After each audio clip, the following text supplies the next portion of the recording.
नमस्कार दोस्तों, स्वागत है आपका हमारे YouTube चैनल जरधारी क्लासेस में। दोस्तों, उत्तराखंड डीएलएड के लिए टीचिंग एप्टीट्यूड का आज हम यहाँ पे ला रखे हैं 6th क्लास।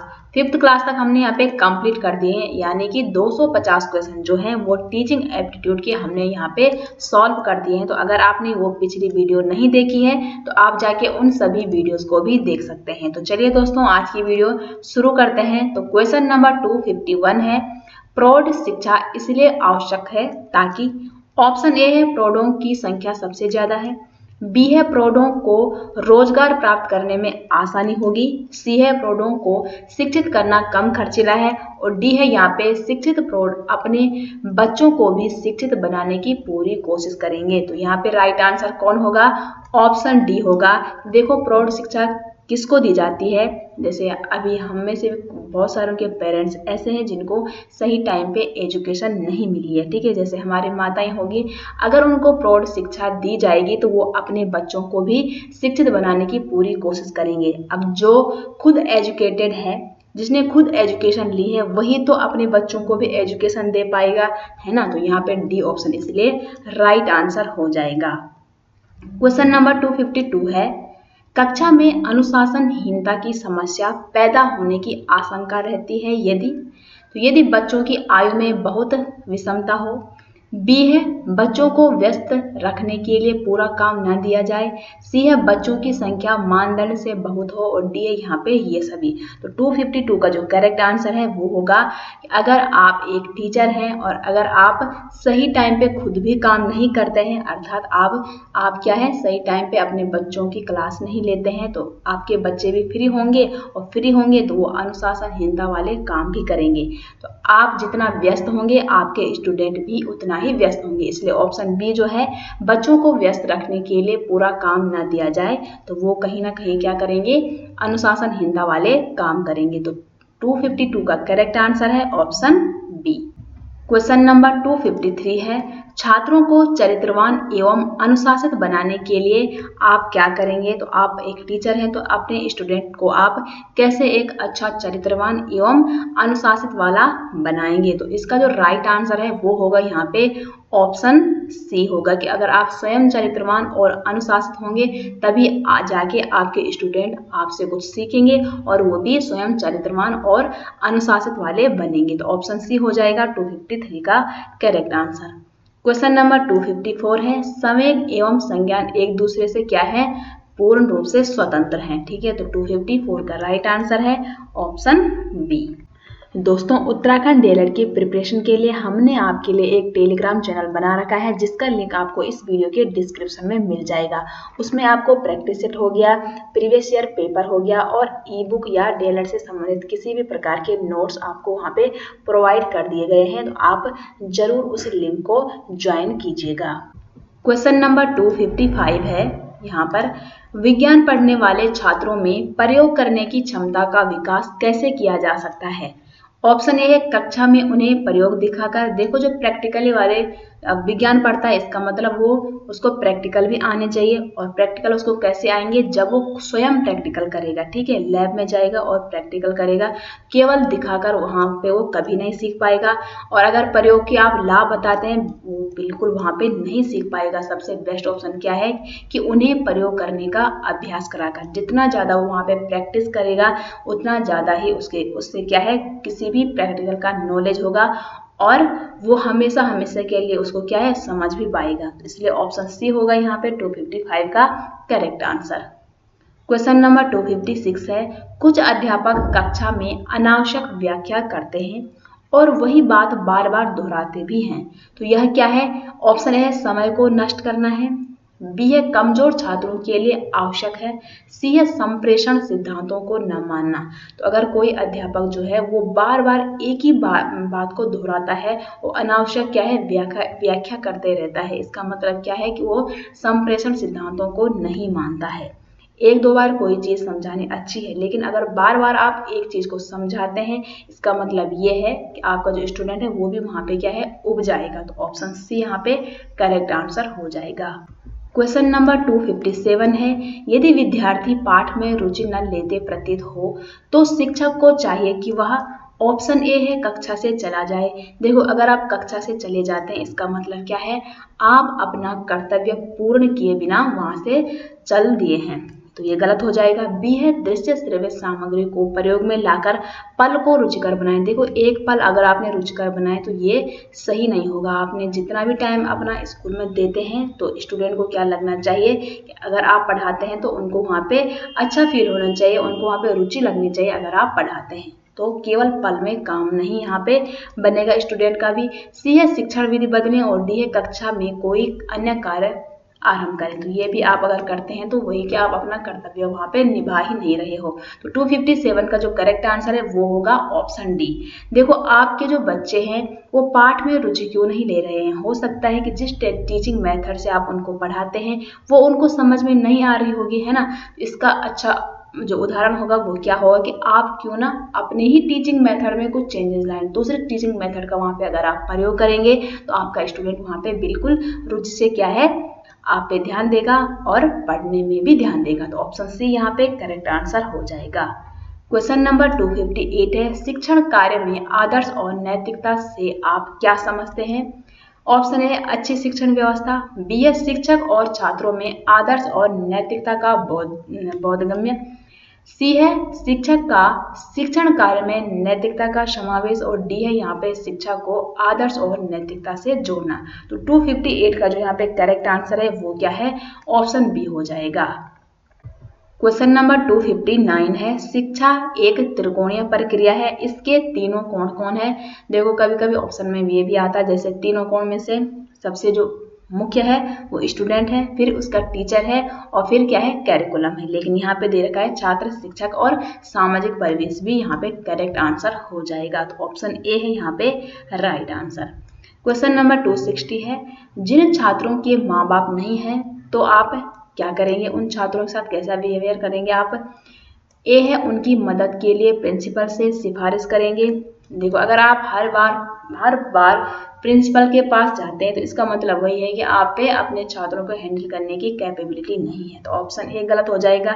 बी है उन्हें सहानुभूति देकर प्रश्न रखेंगे, सी है उन्हें कक्षा में आगे बैठाएंगे और डी है देखो अगर आप उनको आगे बैठाते हैं तो कहीं ना कहीं जो और छात्र हैं वो क्या वहाँ पे रूठ जाएंगे आपसे कि आप वहाँ पे कहीं ना कहीं क्या हो रहे हैं पक्षपात वाला काम कर रहे हैं, तो ऐसा भी नहीं करेंगे आप। और डी है माँ बाप की तरह उनको प्यार देंगे। देखो माँ बाप की तरह प्यार तो कोई नहीं दे सकता है, ठीक है, अगर उनके माँ बाप नहीं हैं तो आप क्या करेंगे, एक शिक्षक होने के नाते आप उन्हें सहानुभूति देकर आप उनको खुश रखेंगे। तो ऑप्शन बी हो जाएगा 260 का राइट आंसर। नेक्स्ट क्वेश्चन है शिक्षक विद्यार्थियों को मानसिक तनाव से बचा सकते हैं यदि वह उनकी समस्याओं को देखते हैं एक आलोचनात्मक दृष्टिकोण से, बी है यहाँ पे वृत्तिक दृष्टिकोण से, सी है मानवीय धारणा से और डी है यहाँ पे नैतिक धारणा से। तो कौन सा राइट आंसर होगा यहाँ पे, तो 261 है जो इसका राइट आंसर है ऑप्शन डी, ठीक है, नैतिक धारणा से। क्वेश्चन नंबर 262 है छोटे बच्चे लंबे और कठिन शब्दों का सही उच्चारण नहीं कर पाते हैं तो आप ऐसी कंडीशन में क्या करेंगे, कौन सा उपाय ढूंढेंगे। ऑप्शन ए है ऐसे शब्दों को बार बार बुलवाएंगे। देखो बार बार बुलवाना तो सही है, लेकिन अगर उस बच्चे को वो शब्द उठाना ही नहीं आ रहा है तो बार बार वो क्या बोलेगा, है ना, तो ये ऑप्शन गलत हो जाएगा। बी है ऐसे शब्दों को पहले खंडों में बांट कर बुलवाएंगे। बिल्कुल सही है ये वाला ऑप्शन कि जो बड़ा शब्द है उसको आप अलग अलग पार्ट में पहले डिवाइड करेंगे तब जाके आप उसको ऐसे में बुलवा सकते हैं। और सी है मिलते जुलते उच्चारण वाले ऐसे शब्दों का भी आप वहां पे सहारा ले सकते हैं। तो ऑप्शन डी होगा यहाँ पे राइट आंसर। बी और सी दोनों ऑप्शन यहाँ पे सही है। नेक्स्ट क्वेश्चन है आपको एक विचार गोष्ठी यानी कि आपको एक सेमिनार में जाना है, ठीक है, विचार गोष्ठी या सेमिनार में जाना है तथा कक्षा में महत्वपूर्ण पाठ का अध्यापन भी करना है तो आप क्या करेंगे। ऑप्शन ए है विचार गोष्ठी में नहीं जाएंगे। देखो हो सकता है कि वो एक इम्पोर्टेंट सेमिनार है वहां जाना आपको आवश्यक है तो आप विचार गोष्ठी में नहीं जाएंगे, ये गलत हो जाएगा। बी है किसी सहयोगी को पढ़ाने के लिए कहकर चले जाएंगे। ये भी यहाँ पे क्या है, गलत ऑप्शन हो जाएगा। सी है विचार गोष्ठी के उपरांत आकर बच्चों को अतिरिक्त समय में पढ़ाएंगे, तो ऑप्शन सी यहाँ पे राइट आंसर है। यहाँ पे आप क्या है, विचार गोष्ठी यानी कि इम्पोर्टेंट जो सेमिनार है वहाँ पे भी आप जा रहे हैं और अपने बच्चों को भी आप चाहे अतिरिक्त समय देकर पढ़ाएंगे, लेकिन आप उनकी क्लास जरूर ले रहे हैं, ठीक है। तो ऑप्शन सी यहाँ पे राइट आंसर हो जाएगा। क्वेश्चन नंबर 264 है, बाल केंद्रित शिक्षा शास्त्र का अर्थ है। ऑप्शन ए है बच्चों को नैतिक शिक्षा देना, बी है बच्चों को शिक्षक का अनुगमन करना, सी है बच्चों को अभिव्यक्ति और उनकी सक्रिय भागीदारी को महत्व देना, और डी है यहाँ पे बच्चों को पूर्ण रूप से स्वतंत्रता देना। तो 264 का आप यहाँ पे आंसर बता सकते हैं। तो यहाँ पे 264 का राइट आंसर हो जाएगा ऑप्शन सी कि बाल केंद्रित शिक्षा शास्त्र का अर्थ क्या है, बच्चों को अभिव्यक्ति और उनकी सक्रिय भागीदारी को महत्व देना। जहां भी बच्चा एक्टिव है इसका मतलब क्या है, वहां पे चाइल्ड सेंटर एजुकेशन है। क्वेश्चन नंबर 265 है, बच्चों को कहानी सुनाकर पढ़ाना चाहिए। आपका विचार है कि कहानी बच्चों के मस्तिष्क को केंद्रित करती है, बी है कहानी से शिक्षण कार्य नियंत्रित होता है, सी है कहानी बच्चों को सिखाने में अधिक सक्षम क्रियाकलाप है, या कहानी जो है विषय को रोचक बनाती है। तो यहाँ पे 265 का जो करेक्ट आंसर है वो होगा ऑप्शन ए, ठीक है। कहानी जो है बच्चों के मस्तिष्क को केंद्रित करती है। अगर आप किसी भी लेसन को एक कहानी के रूप में सुनाते हैं तो कहीं ना कहीं जो बच्चा है वो क्या है, वहाँ पे रुचि लेता है पढ़ने में भी। नेक्स्ट क्वेश्चन है, 3 या 4 वर्ष के बालक के लिए उचित दंड हो सकता है।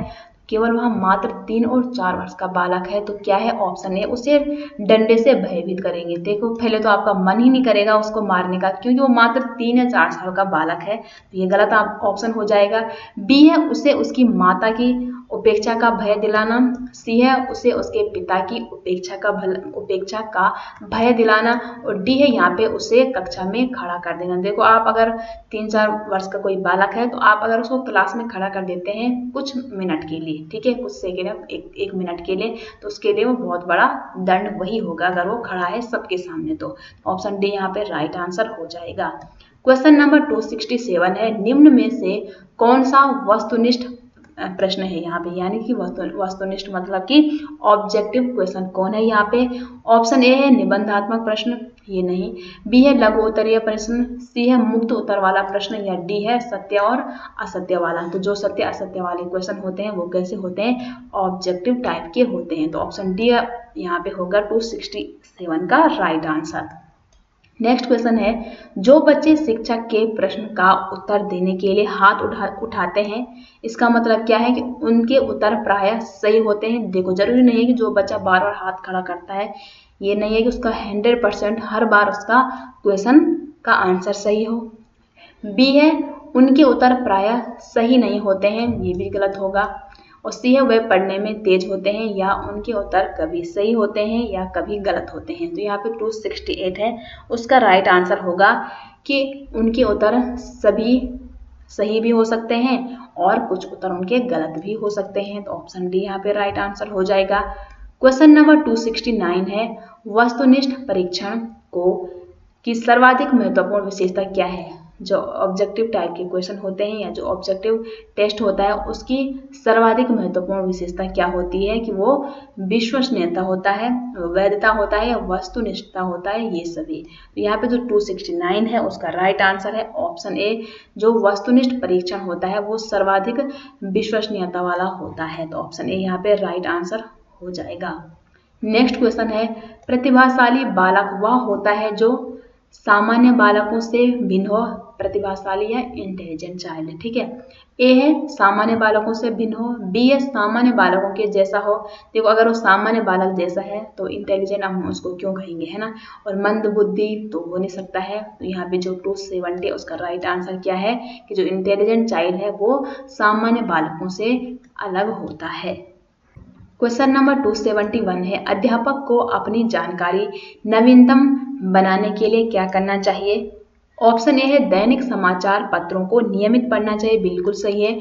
अगर वो रेगुलर करंट के बारे में या न्यूज़पेपर डेली अगर पढ़ता है तो उसको क्या है, आज देश विदेश में क्या हो रहा है उसको सब जानकारी होगी, और अगर उसको करंट के बारे में जानकारी हो तभी जाके वो अपने बच्चों को भी वो जानकारी दे पाएगा। तो ऑप्शन ए यहाँ पे सही हो जाएगा। बी है शैक्षिक गोष्ठियों में भाग लेना, यानी कि एजुकेशनल जो सेमिनार्स होते हैं अगर उनमें भी कोई टीचर पार्टिसिपेट करता है तो इसका मतलब वहाँ पे भी क्या है, नई नई चीज़ें होंगी। तो नई नई जगह जाएगा, नई नई चीज़ें होंगी तो वो नया नया वो नॉलेज भी वहाँ पे अर्जित करके आएगा। ऑप्शन सी है विषय से संबंधित नवीन साहित्य का अध्ययन करना चाहिए। तो यहाँ पे तीनों ऑप्शन क्या है, राइट है एक अध्यापक को अपनी जानकारी नवीनतम बनाने के लिए। तो यहाँ पे 271 है, इसका करेक्ट आंसर क्या होगा, ऑप्शन डी ये सभी। नेक्स्ट क्वेश्चन है सफल समावेशन को निम्नलिखित की आवश्यकता होती है सिवाय। तो यहाँ पे सिवाय पूछा है तो ऑप्शन ए राइट होगा, क्योंकि जहाँ पे समावेशन की बात हो रही है वहाँ पे पृथक्करण की बात नहीं हो सकती। ठीक है, तो यहाँ पे ऑप्शन ए राइट आंसर हो जाएगा। नेक्स्ट क्वेश्चन है नीचे अच्छे शिक्षण की कुछ विशेषताएं दी हुई है, इनमें से कौन सी जो विशेषता है वो गलत है। तो हमने गलत बताना है यहाँ पे। तो ऑप्शन ए यहाँ पे अच्छा शिक्षण आदेशात्मक होता है। बी है अच्छा शिक्षण पथ प्रदर्शक होता है, ये भी सही है। अच्छा शिक्षण सुनियोजित होता है, ये भी सही है। और एक अच्छा शिक्षण जो है वो प्रेरणादायक भी होता है, प्रेरणादायक भी होता है। तो यहाँ पे जो 273 है गलत पूछा है तो गलत होगा यहाँ पे कि जो एक अच्छा शिक्षण है वो आदेशात्मक कभी नहीं हो सकता है। ठीक है, तो ऑप्शन ए यहाँ पे करेक्ट आंसर हो जाएगा। नेक्स्ट क्वेश्चन है आप विद्यालय के प्रधानाचार्य हैं, कुछ साथी आपकी दबी जुबान से आलोचना करते हैं तो आप क्या करेंगे ऐसी कंडीशन में। ऑप्शन ए है आत्मनिरीक्षण करेंगे, बी है आलोचना करने वालों के खिलाफ कार्यवाही करेंगे। देखो कार्यवाही तो आप नहीं कर सकते हैं, अगर कोई बोल रहा है डेली डेली की आपकी दबी जुबान से उनको प्रॉब्लम है और अपनी प्रॉब्लम को बताते हैं तो आपको सुनना चाहिए, ना कि एकदम आप कार्यवाही उसके प्रति करते हैं। यहाँ पे नेक्स्ट ऑप्शन है अपने कुछ साथियों से खिलाफत करने वालों को जवाब देने को कहेंगे, और चुपचाप अपना काम तो आप बिल्कुल नहीं कर सकते हैं। अगर आपके काम से किसी को प्रॉब्लम है तो आप उसको इग्नोर नहीं कर सकते हैं। तो बेस्ट ऑप्शन कौन सा है यहाँ पे, आत्मनिरीक्षण करेंगे और आत्मनिरीक्षण करने के बाद अपने में क्या है सुधार लाएंगे। ठीक है, क्वेश्चन नंबर 275 है समावेशी शिक्षा में शिक्षक की सबसे कम महत्वपूर्ण विशेषता कौन सी होती है। तो सबसे कम यहाँ पे पूछा है तो 275 के आप ऑप्शन देख सकते हैं। तो यहाँ पे जो ऑप्शन डी है वो होगा राइट आंसर कि शिक्षक का आर्थिक सामाजिक स्तर यहाँ पे कोई ज़्यादा महत्वपूर्ण नहीं है, और जो है बच्चों के प्रति संवेदनशील एक अध्यापक को होना चाहिए, विद्यार्थियों के प्रति लगाव और धैर्य भी होना चाहिए, और विद्यार्थियों की अक्षमताओं का उसको ज्ञान भी होना चाहिए। क्वेश्चन नंबर 276 है पूर्ण अनुशासित कक्षा की पहचान है। ऑप्शन ए छात्रों की पठन पाठन प्रक्रिया में पूर्ण रुचि एवं शांतिपूर्ण भागीदारी, बी है कक्षा में छात्रों का अपने कर्मों में लगा होना, सी है कक्षा में पूर्ण खामोशी, और डी है इनमें से कोई नहीं। देखो कक्षा में अगर पूर्ण रूप से खामोशी है और सब बच्चे चुपचाप हैं तो वो कक्षा कभी गुड क्लास हो ही नहीं सकती, क्योंकि इसका मतलब वहाँ पे ये है कि ना ही वहाँ पे टीचर कुछ पढ़ा रहा है और ना ही अगर टीचर ही नहीं कुछ पढ़ाता है तो बच्चे कहाँ से पढ़े। इसका मतलब क्या है, क्लास एक्टिव नहीं है। तो इसलिए सी ऑप्शन तो गलत होगा। 276 का जो राइट आंसर होगा वो होगा ऑप्शन ए कि छात्रों की पठन पाठन प्रक्रिया में पूर्ण रुचि एवं शांतिपूर्ण भागीदारी। क्वेश्चन नंबर 277 है शिशु शिक्षा के संबंध में आपकी राय है। ऑप्शन ए है स्त्रियां ही शिशुओं की अच्छी शिक्षक हो सकती है, बी है शिशु शिक्षा के लिए मनोवैज्ञानिक पद्धति उपयुक्त है, ये भी हो सकता है, सी है शिशु शिक्षा छात्रावास में उत्तम होगी, और डी है यहाँ पे शिशु शिक्षा की जिम्मेदारी माँ के ऊपर होनी चाहिए। ऑप्शन डी यहाँ पे करेक्ट आंसर होगा, क्योंकि जो एक शिशु है, एक जो छोटा बच्चा है, उसको सबसे ज़्यादा जो जान सकती है वो उसकी केवल माता ही जान सकती है। तो ऑप्शन डी यहाँ पे राइट आंसर होगा। अगर जिस बच्चे को जो इंसान जितना डिटेल्स में जानता है अगर वो उसको पढ़ाता है तो वो क्या है जल्दी पढ़ भी पाएगा, जो भी चीज़ उसको समझाता है सिखाता है तो जल्दी उसको क्या है समझता भी है और सीखता भी है। इसलिए शिशु शिक्षा की जिम्मेदारी माँ के ऊपर होनी चाहिए। क्वेश्चन नंबर 278 है, विद्यालय में अपना निश्चित स्थान बनाने के लिए शिक्षक को चाहिए कि वह छात्रों को अपने पक्ष में कर ले। देखो वहाँ पे कोई क्या है, राजनीति तो चल नहीं रही है कि ये मेरे पक्ष में हो, दूसरा दूसरे के पक्ष में हो। बी है, उत्तरदायित्व में आस्था रखें। सी है, अपने अधिकारियों के संपर्क में रहे। और डी है, साथियों का बड़ा समूह बना ले। तो 278 का जो करेक्ट आंसर है वो है ऑप्शन बी। ठीक है। क्वेश्चन नंबर 279 है, त्रिभाषा फॉर्मूला किसने दिया था? तो ये दिया था कोठारी आयोग ने। और कब दिया था? तो ये दिया था 1968 में। ठीक है। क्वेश्चन नंबर 280 है, कक्षा में आप कैसे प्रश्न करना पसंद करेंगे? तो कैसे क्वेश्चन पूछेंगे आप कक्षा में? ए है, जिनका उत्तर सभी छात्र दे सकें। तो फिर ऐसे क्वेश्चन पूछने से फायदा क्या है कि जिनका उत्तर सभी छात्र को पता है। ठीक है। बी है, जिनका उत्तर कोई भी छात्र न दे सके। इसका मतलब है कि आपने आउट ऑफ सिलेबस पूछ लिया है।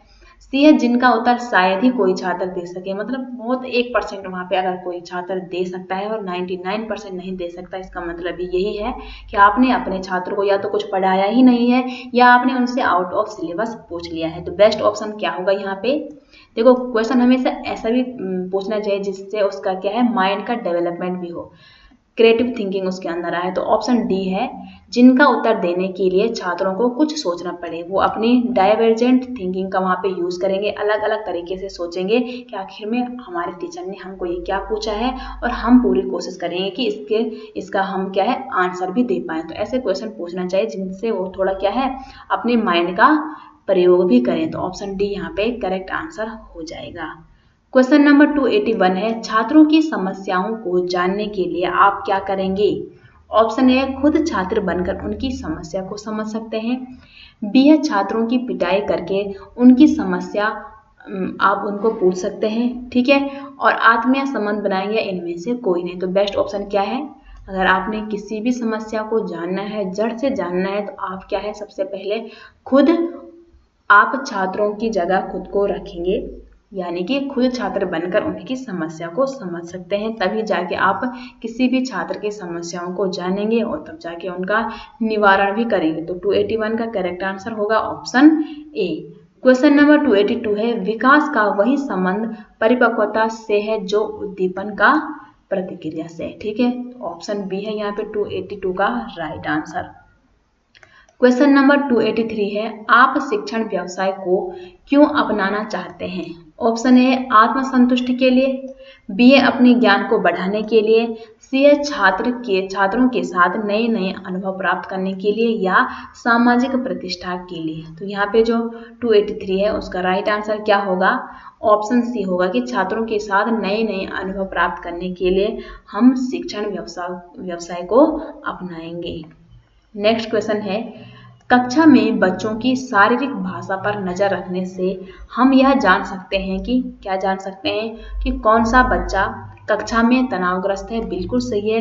देखो आप टीचर कौन सी क्लास वाले हैं, 1 से लेके 5 तक, तो इतनी साइकोलॉजी तो आपको आनी ही चाहिए कि आप समझ जाएंगे कि कौन सा बच्चा तनावग्रस्त में है, कौन बच्चा पढ़ाई में ध्यान दे रहा है या कौन सा बच्चा पढ़ाई में नहीं ध्यान देता है और कौन सा बच्चा आगे चलकर क्या कर सकता है। तो ये एक आप टीचर हो तो आपको सबके बारे में इतना नॉलेज तो होना ही चाहिए, क्योंकि आपने इतनी साइकोलॉजी तो पढ़ी ही है, क्योंकि आप 1 से लेके 5 तक के बच्चों को पढ़ा रहे हैं। इतने छोटे छोटे बच्चों को आप अगर पढ़ाते हैं तो ये सब क्वालिटी भी आपके अंदर होनी चाहिए। तो ऑप्शन डी हो जाएगा 284 का राइट आंसर। क्वेश्चन नंबर 285 है, कोई छात्र पुस्तक पढ़ते समय आंखों पर दबाव डालता है तो आप उसकी कठिनाई को क्या मानते हैं? ऑप्शन ए है, यह उसकी आदत हो सकती है।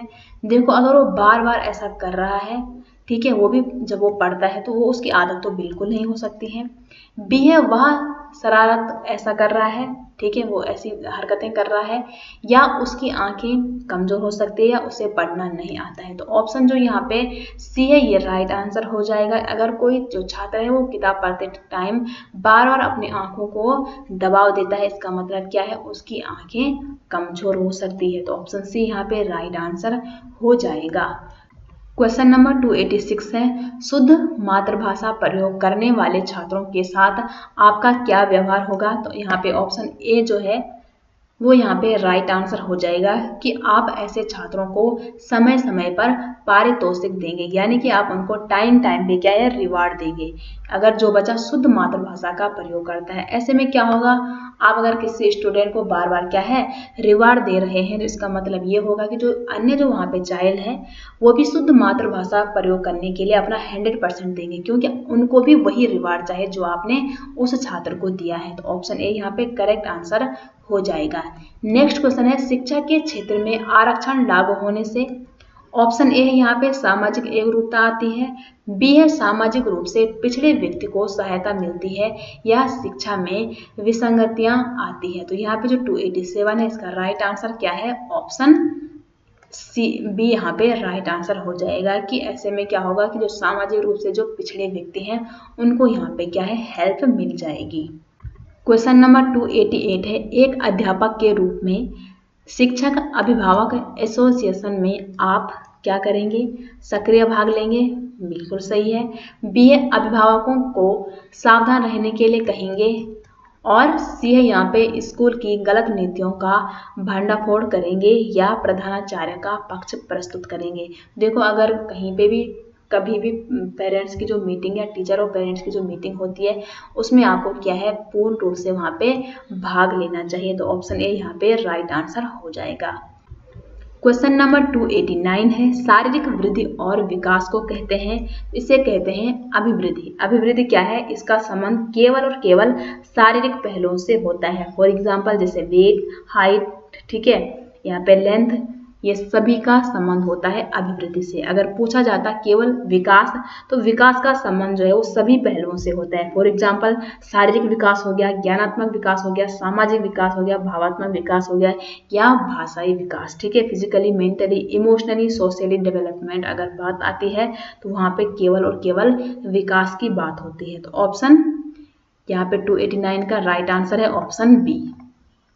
नेक्स्ट क्वेश्चन है, किसी अनुत्तीर्ण छात्र को उत्तीर्ण करने के लिए दबाव डाला जाए तो आप ऐसी कंडीशन में क्या करेंगे। अगर आपके ऊपर बहुत ज़्यादा प्रेशर है कि जो बच्चा फेल हो गया है उसको आपने पास करना है।